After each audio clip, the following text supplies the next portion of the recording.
So next slide. There we go.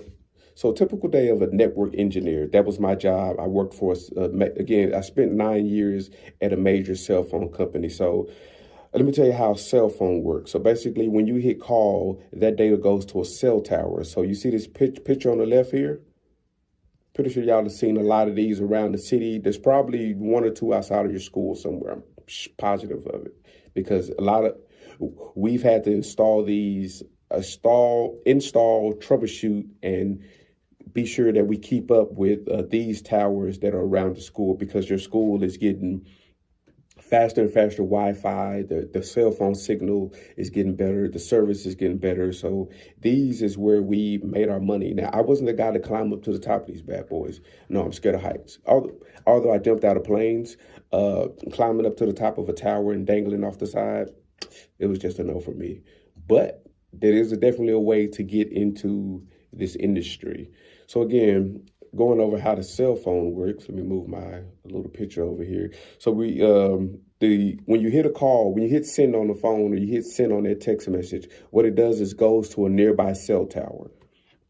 From there, that cell tower transfers that digital information down to and puts it on to a fiber optic line over a series of switches and routers.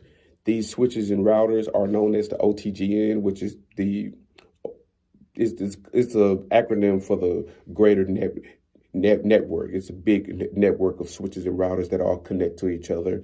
They're in a mesh topology, and these mesh topologies allows us to make a call here and connect with the other person almost instantly. That's how cell phones are able to connect almost immediately, because of the type of topology in which it's built upon. And I got an examples of the topologies on my next slide.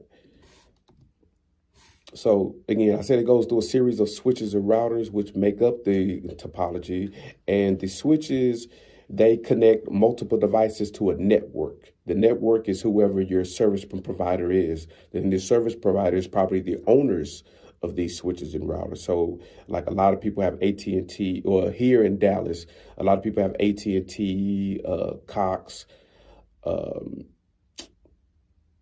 Verizon, what else? Whoever provides internet, they're considered an ISP, internet service provider.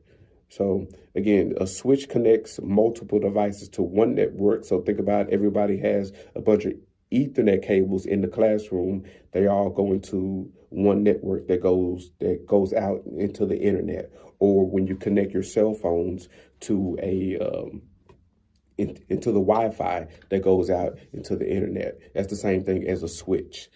A router connects multiple switches to a larger network. So if you had each one of your classrooms, everybody was hardwired in and plugged into the wall. That means each one would have a switch. Then we would connect all of these switches from each classroom into the big internet service provider to be able to get you guys to the internet. So that's what switches and routers do, which makes up pretty much the bulk of any IT infrastructure.